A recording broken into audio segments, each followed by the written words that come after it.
You didn't wake up this morning. Not really. Your body rose. Your eyes opened.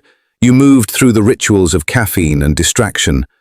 But you, the sovereign consciousness that could choose to architect your entire existence, remained asleep. While the world celebrates mediocrity, while grown men scroll through other people's lives before they've built their own, while the masses hit snooze on their potential, you're here, searching. Something in you knows there's a threshold you haven't crossed yet. Marcus Aurelius wrote in his private journal, "You could leave life right now. Let that determine what you do and say and think. Not tomorrow, not after you feel ready, right now." The Stoics understood what modern psychology has forgotten, that every morning you delay your transformation, you practice the art of dying before you've ever truly lived. This isn't about positive thinking. This isn't your therapist's gentle affirmations or your algorithm's curated comfort. This is about the brutal philosophical lessons that, once learned, restructure your entire nervous system. Once you integrate these truths, you won't recognize the person you were yesterday. What you're about to experience isn't a quick fix. This is a complete philosophical reconstruction. 20 minutes that will demand your full attention. 20 minutes that will separate you from the versions of yourself that accepted mediocrity. Most people will click away in the first 5 minutes. They'll retreat back to comfortable delusion, but you won't. Because something in you already knows, the pain of staying the same has finally exceeded the pain of change. Let's begin. Most people live their entire lives in philosophical exile. They accumulate habits they never chose. They inherit beliefs from people who are just as confused. They wake up at 40 years old and realize they've been living someone else's definition of success, chasing someone else's version of happiness, afraid of someone else's idea of failure. But you stopped scrolling. You're here because something inside you refuses to accept the default settings of modern existence. Here's what nobody tells you. The reason you feel that restlessness, that quiet dissatisfaction, even when everything is fine, it's not clinical. It's philosophical. You haven't built a relationship with the fundamental questions that govern human existence. You haven't trained your mind to process reality through principles, only through reactions. The cost of this: you become a passenger in your own life, triggered by emails, destabilized by opinions, dependent on external validation to feel worthy. You hand over your inner sovereignty to anyone with a loud voice or a strong judgment. Let me paint the picture more clearly. You wake up and immediately reach for your phone. Before you've taken a conscious breath, before you've asked yourself who you want to be today, you're already consuming. Someone else's emergency becomes your anxiety. Someone else's highlight reel becomes your inadequacy. Someone else's opinion becomes your internal dialogue. You move through your morning in automated patterns: coffee, shower, commute. But nowhere in that sequence did you stop and ask, what am I building? Who am I becoming? What principles govern my choices? By the time you arrive at work, at your desk, at whatever arena demands your energy, you're already depleted. Not because you've done anything difficult, but because you've spent your consciousness, your most valuable resource, on mental noise and emotional reactivity. The hours pass. You respond to demands. You manage crises. You perform tasks. But here's the question that will haunt you if you're honest. Are you authoring your life, or are you merely responding to it? Most people never ask that question. They coast for decades on inherited momentum. They achieve what they're supposed to achieve. They acquire what they're supposed to acquire. And then one day, in a quiet moment they can't distract themselves from, they realize, I don't know who I am beneath all these roles and responsibilities. The truly terrifying part? You can live an entire life like this. You can go to your grave having never actually lived, having never questioned, having never chosen, just existing, reacting, surviving, but never truly alive. This isn't your feel-good self-help seminar. This isn't 10 morning hacks to feel slightly better. What you're about to encounter are life lessons from Stoic philosophy, ancient frameworks that functioned as operating systems for emperors, slaves, and warriors who faced real darkness and emerged as masters of their own minds. These lessons don't comfort you. They reconstruct you. And here's what makes them dangerous. Once you learn them, you can't unlearn them. Once you see the architecture of your own mental prison, you can't pretend the bars aren't there.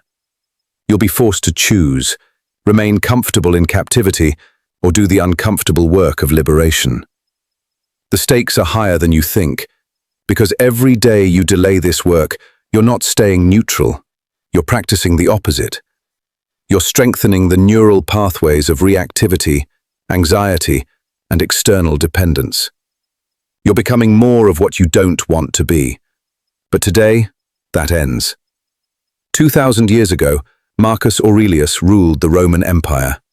Unlimited power, infinite resources, the entire known world bowing before him. And every morning, in his private journal, what we now call meditations, he wrote reminders to himself.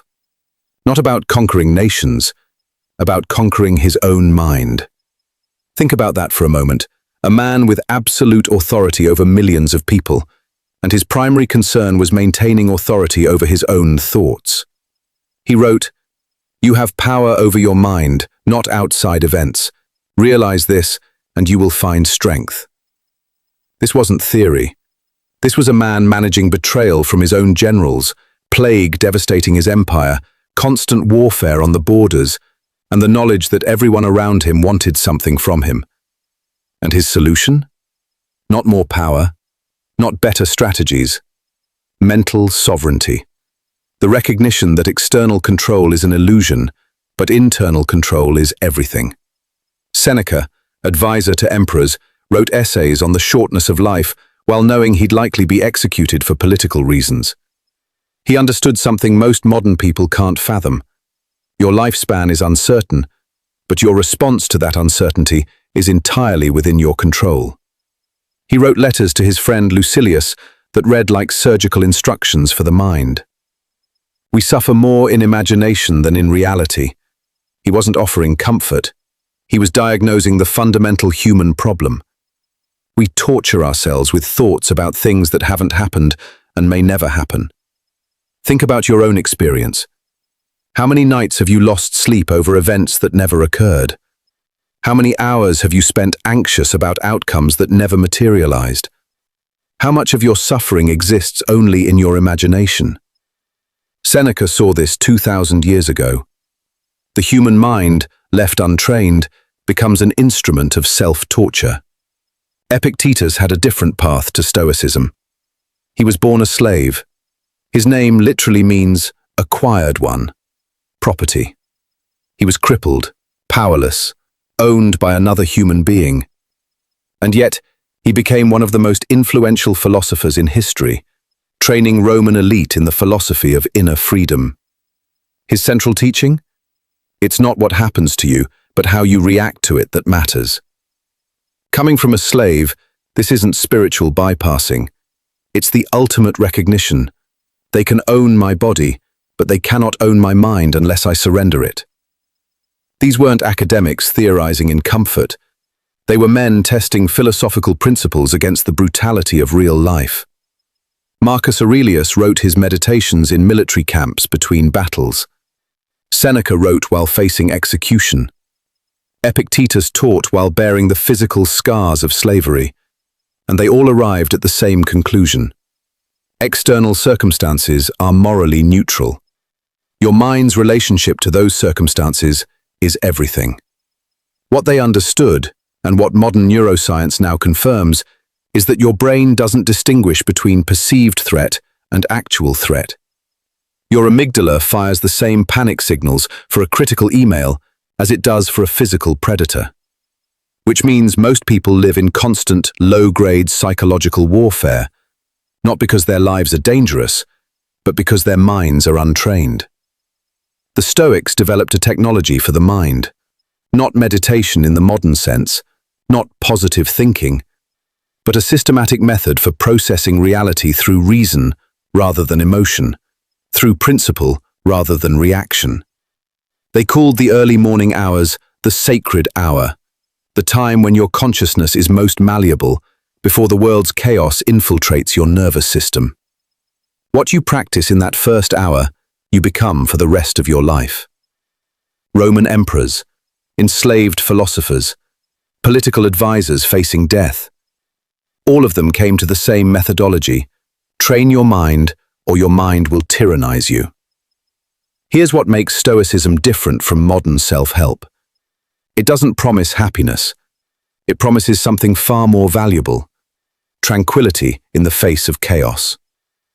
The ability to maintain clarity when everything is collapsing. The capacity to act with virtue regardless of outcome. So let's talk about the lessons that will make you unrecognizable. Lesson 1. You are not your thoughts, you are the observer of them. Epictetus taught, it's not what happens to you but how you react to it that matters. But to understand reaction, you must first understand the architecture of thought itself. Here's the neuroscience. Your brain generates approximately 6,000 thoughts per day. Most are repetitive, many are negative. Almost none are originally yours. They're inherited patterns, cultural conditioning, evolutionary fear responses designed for survival, not for sovereignty. Your brain evolved in an environment where threats were immediate and physical. A rustling in the bushes could be a predator. Hesitation meant death. So your nervous system developed a bias toward threat detection. Better to see 1,000 false threats than miss one real one. But you don't live in that environment anymore. The rustling in the bushes is now an email from your boss, a text that goes unanswered, a moment of silence in conversation. And your brain treats all of it like mortal danger. The untrained mind believes every thought is true, every fear is valid, every anxiety is urgent. You think, I'm not good enough. Your nervous system responds as if that's objective reality. Cortisol floods your bloodstream, your heart rate increases, your creativity shuts down, your body enters survival mode because of a thought. But here's what the Stoics understood. You are not your thoughts. You are the awareness that observes thoughts. This distinction is everything. When you believe you are your thoughts, you have no choice but to obey them. When you recognize you are the observer of thoughts, you gain the space to choose your response. The trained mind, the Stoic mind, learns to observe thoughts without obeying them. You notice the thought, I'm not enough. You don't argue with it. You don't believe it. You don't suppress it. You simply observe, there's the not enough thought again. How interesting. This creates what psychologists call cognitive distance. The thought is still there, but it no longer controls you. It's weather passing through your consciousness, not a command you must follow. Marcus Aurelius practiced this constantly. He would notice his own thoughts and then question them. Is this thought useful? Is it true? Is it under my control? If the answer was no, he would dismiss it. Not with force, with observation. Your morning action. Sit in silence for 5 minutes. Not meditation in the sense of emptying your mind. That's impossible and not the goal. Observation. Watch your thoughts like clouds passing. Don't control them. Don't judge them. Just notice. You'll notice the mind wanders. You'll notice anxiety appears. You'll notice random memories surface. Good. That's the content of your consciousness. Your job isn't to stop it. Your job is to remain the observer. The moment you realize you are not your thoughts, you are the awareness watching the thoughts, you reclaim your sovereignty. Because if you're not your thoughts, then your thoughts cannot define you. They're just mental phenomena arising and passing. Some are useful, most are noise. This single shift transforms you from a reactive animal into a conscious architect. You stop being hijacked by every passing mental storm. Lesson 2. Memento mori. You will die, so you must live now. Marcus Aurelius wrote, "You could leave life right now. Let that determine what you do and say and think." Most people avoid death. They scroll past it, distract from it, treat mortality like a problem for future me. Our entire culture is designed to hide death from view. We medicalize it, institutionalize it, remove it from daily experience. But here's what the Stoics knew. Death isn't your enemy. Death is your advisor. The average human lifespan is about 4,000 weeks. Sounds like a lot until you do the math. If you're 30 years old, you've already spent 1,560 of them. If you're 40, 2,080 are gone. And many of those weeks, be honest, were spent asleep at the wheel, reacting, procrastinating, waiting for permission that will never come. The Stoics practiced memento mori. Remember you must die. Not to be morbid, but to be awake. To strip away the trivial and reveal what actually matters. Seneca wrote, "It is not that we have a short time to live, but that we waste a lot of it." We spend years in jobs we hate, saving our dreams for retirement. We maintain grudges over petty slights. We delay difficult conversations. We postpone our actual lives because we believe we have infinite time. We don't. Every morning you wake up is borrowed time. You didn't earn it. You aren't owed it. It was given, and it will be taken back. The only question is what you do with it. Here's what changes when you truly integrate memento mori. Suddenly, that grudge you've held for 3 years? Absurd. You're going to die, and you're spending your limited consciousness replaying resentment? That fear of what strangers think? Laughable. You have maybe 3,000 weeks left, and you're moderating your behavior based on the opinions of people who won't remember you a month from now. That dream you've been postponing? Urgent, not someday, today. Because someday is the lie we tell ourselves to avoid the discomfort of action. The Stoics kept death close.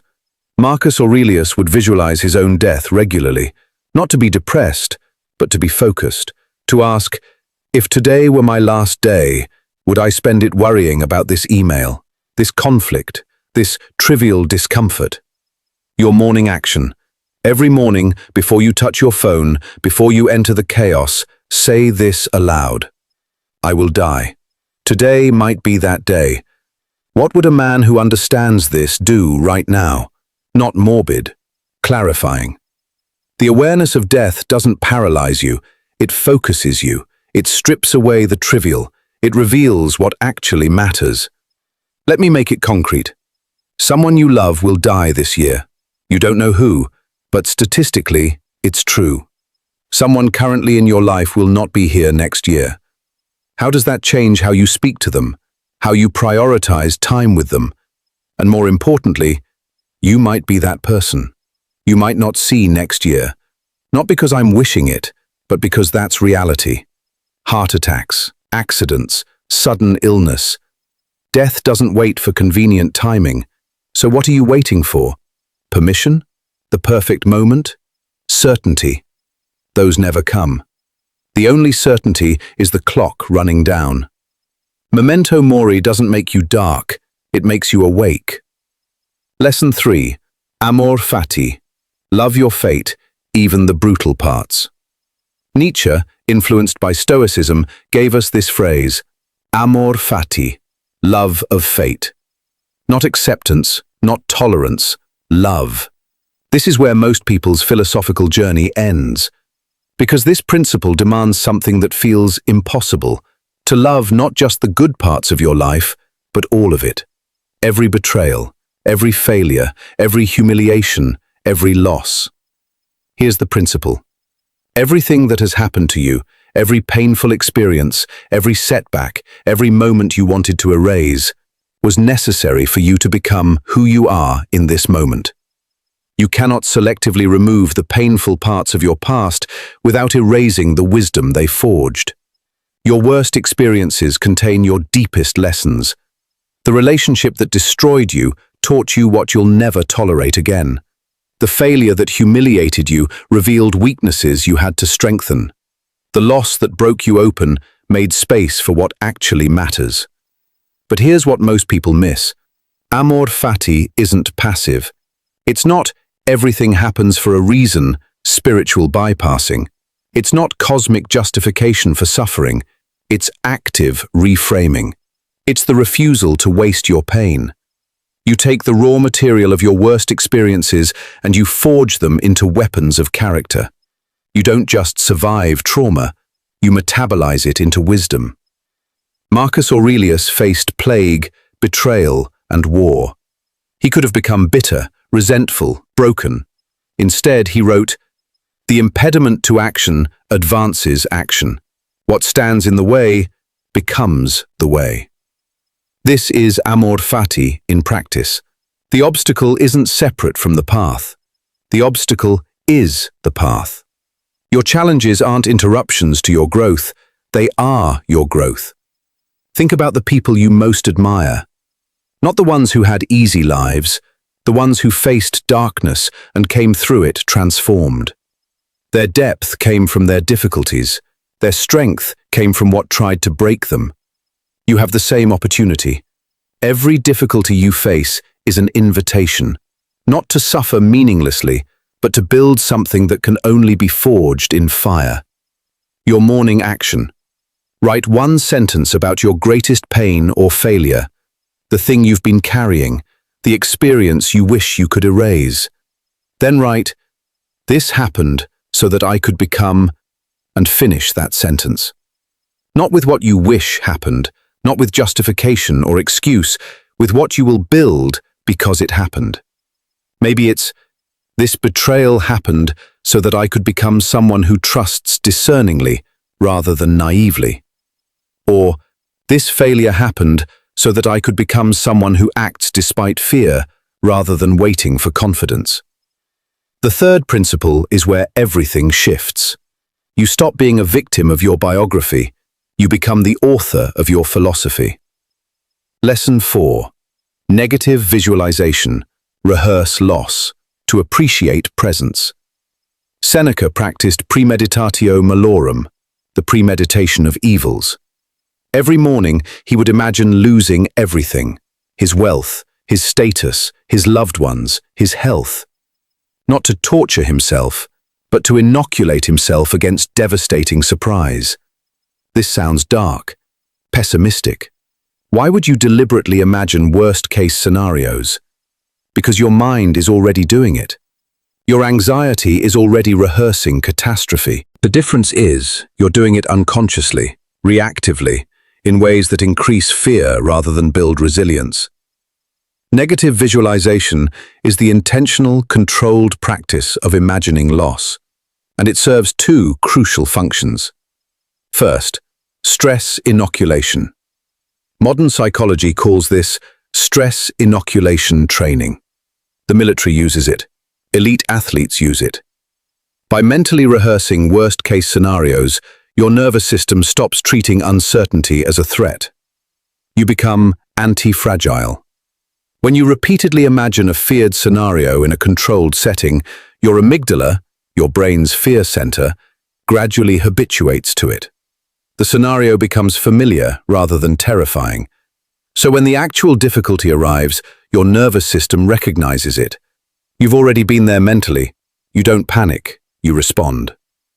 Second function, gratitude amplification. When you visualize losing what you have, you stop taking it for granted. Most people live in a state of hedonic adaptation. You get the promotion you wanted, feels amazing for a week, then becomes normal. You start the relationship, feels euphoric for a month, then becomes routine. You achieve the goal, feels satisfying briefly, then you're already focused on the next thing. Negative visualization reverses this. Imagine you woke up tomorrow and the person you ignore every morning was gone.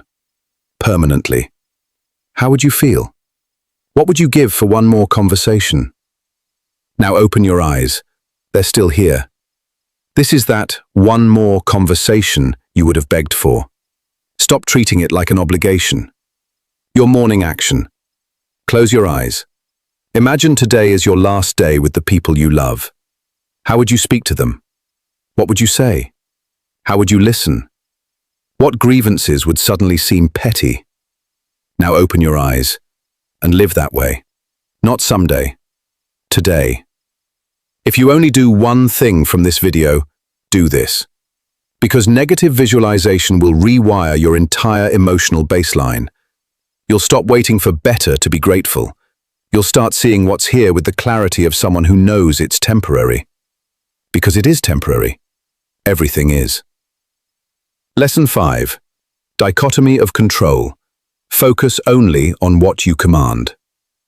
Epictetus divided all of reality into two categories. Things within your control. Your thoughts, your actions, your responses, your character, your effort, your intentions. Things outside your control. Other people's opinions, outcomes, the past, the future, the weather, the economy, death, other people's choices. He wrote, "Make the best use of what is in your power and take the rest as it happens." This sounds simple. It's not. Most people hemorrhage energy trying to control the uncontrollable. They obsess over what people think. They replay the past, trying to mentally rewrite it. They catastrophize the future, trying to predict every variable. And in doing so, they abandon the only territory they actually govern, their own mind. Here's the brutal truth. You will waste your entire life if you don't internalize this. Your ex's opinion of you? Not your business, not your control. You can act with integrity, communicate clearly, behave honorably, all within your control. But whether they judge you fairly, whether they see your perspective, not your control. Your boss's mood, not your jurisdiction. You can do excellent work. You can communicate proactively. You can demonstrate value, all within your control. But whether your boss appreciates your effort, not your control. Whether your effort produces the outcome you want, not fully in your control. You control the input, the work, the preparation, the discipline. The outcome depends on countless variables beyond your influence. This is where most people lose their peace. They condition their worth on outcomes they don't control. I'll be happy when I get the promotion. I'll be satisfied when they apologize. But the promotion depends on factors beyond your effort. The apology depends on another person's willingness. So you've made your peace contingent on things outside your power, which means you've surrendered your peace. The Stoic alternative. Condition your worth on what you control, your effort, your integrity, your virtue, your response. What is in your control? Whether you show up, whether you act with virtue, whether you respond with discipline or react with chaos. Your morning action. Write 2 columns. Left column, not my control. Right column, my control. Take every worry, every anxiety, assign it to a column. Be ruthless. Be honest. Then commit to this. You will no longer spend emotional energy on the left column. You acknowledge those things exist. You make peace with uncertainty, but you invest your energy only in the right column. This is the one Marcus Aurelius called the foundation. Everything else collapses without. Lesson 6. Voluntary discomfort. Practice hardship to build resilience.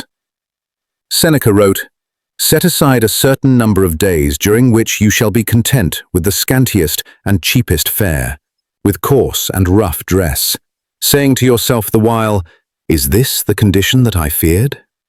The Stoics deliberately practiced poverty, cold exposure, hunger, physical discomfort, not because they were masochists, but because they understood, if you only know comfort, you become a slave to it. Modern life is engineered for ease, climate control, food delivery, entertainment streaming endlessly. Everything optimized for comfort, convenience, instant gratification. And the result? A generation of men who collapse at the first sign of resistance, who quit when it gets uncomfortable, who need everything to feel perfect before they take action.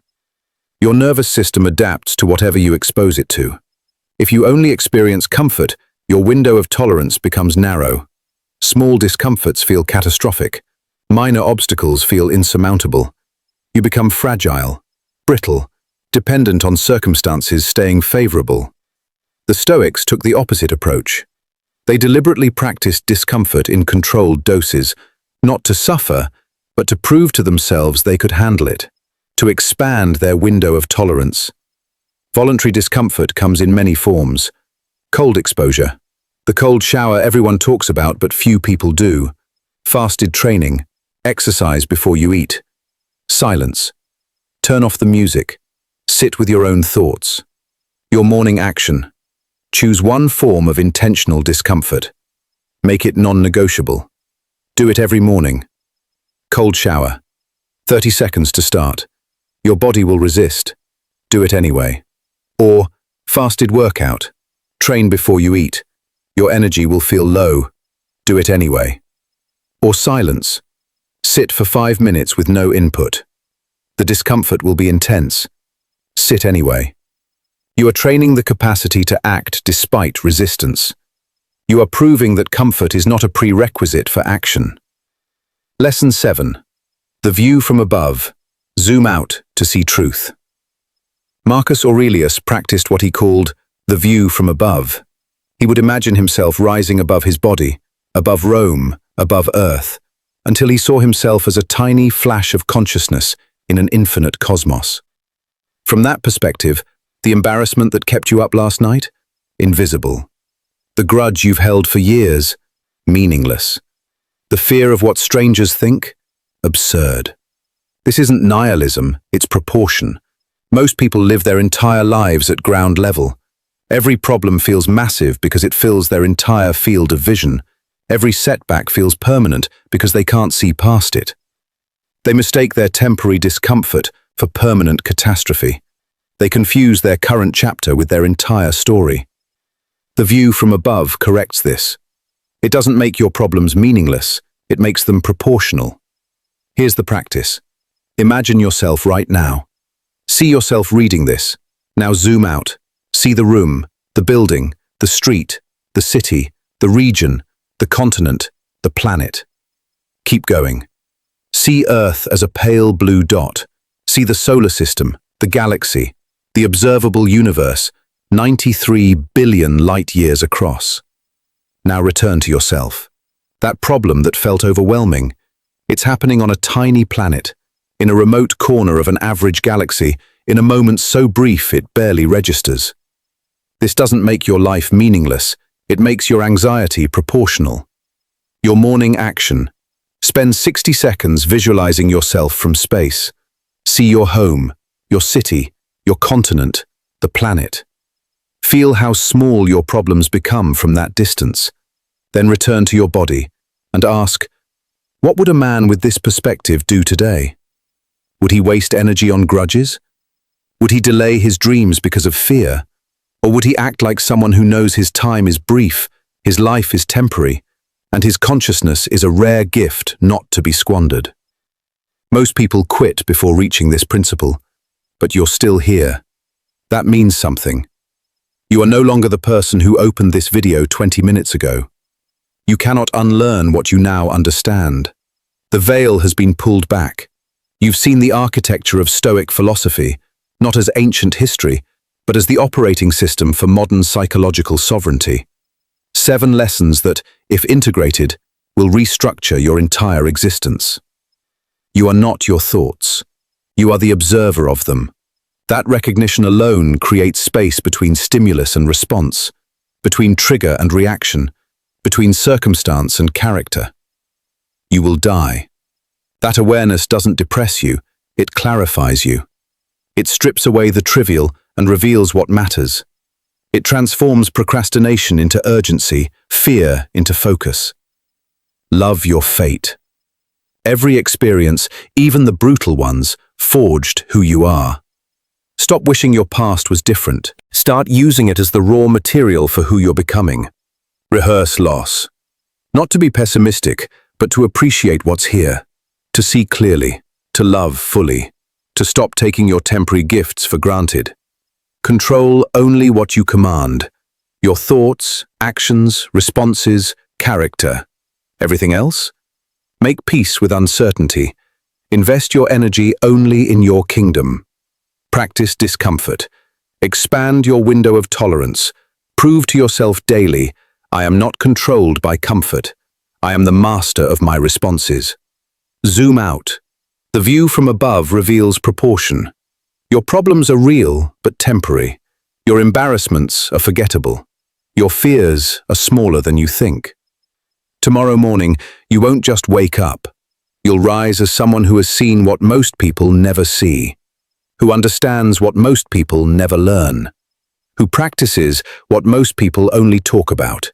You are a sovereign, a warrior of the mind, not because you're perfect, not because you've arrived, but because you've chosen the path of intentional transformation over passive drift. The world will try to pull you back into distraction. Your old identity will whisper that this is too hard. Your comfort will negotiate for exception. That's the test. The Stoics faced execution, exile, and empire, and they chose their minds over their circumstances.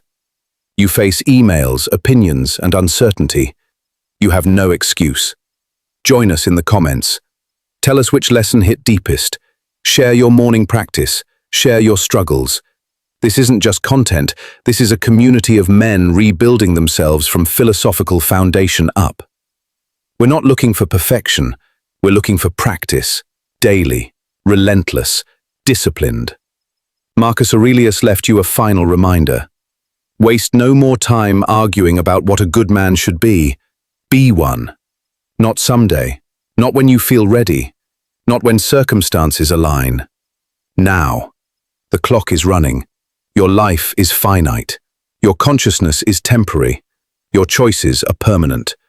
What will you build with the time you have left? The answer to that question starts tomorrow morning, in the sacred hour, before the world infiltrates your mind, when your consciousness is still yours to command. You know what to do. You've been given the framework, ancient wisdom tested across millennia, modern psychology confirming what the Stoics always knew. Now it's on you. Become the master of your mind. Rebuild, refocus, rise. The world needs men who have done the work, who have conquered themselves, who lead with character rather than chaos. Be that man. Starting tomorrow. Starting now.